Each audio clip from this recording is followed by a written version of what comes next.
Guys good morning, welcome to my blog. আমি শুভম, আর আজকে সকাল সকাল রেডি হয়ে গেলাম অ্যান্ড চলে গেলাম জিম যাওয়ার জন্য। আর আজকের ব্লগটা বেশি বড় হবে না, কারণ আজকে একটু ক্লিপ কমই নেওয়া হয়েছে।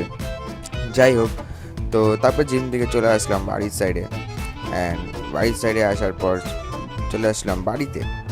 অ্যান্ড বাড়িতে এসে করে নিলাম স্নান টান করে ফ্রেশ হয়ে গেলাম ফুললি।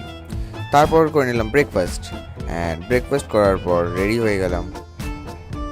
দেখো, রেডি হয়ে বাবা আয়নার মধ্যে তো এমনভাবে দেখি মানে নিজেই আমি শাহরুখ খান। যাই হোক, তারপর আমি পেয়ে গেলাম, একটা কাজ ছিল, আর এত রোদ্দুর, শাহরুখ খান থেকে হিরো আরও মতো বেশিক্ষণ টাইমই লাগলো না। তারপর খেয়ে নিলাম একটা আইসক্রিম অ্যান্ড বাড়িতে এসে করে নিলাম লাঞ্চটা করছিলাম দিদা বাড়িতে, তো তার জন্য ওখান থেকে দুপুরবেলা র্যাপিডো করে আবার চলে আসছিলাম বাড়িতে। আর দেখো আমার অবস্থা।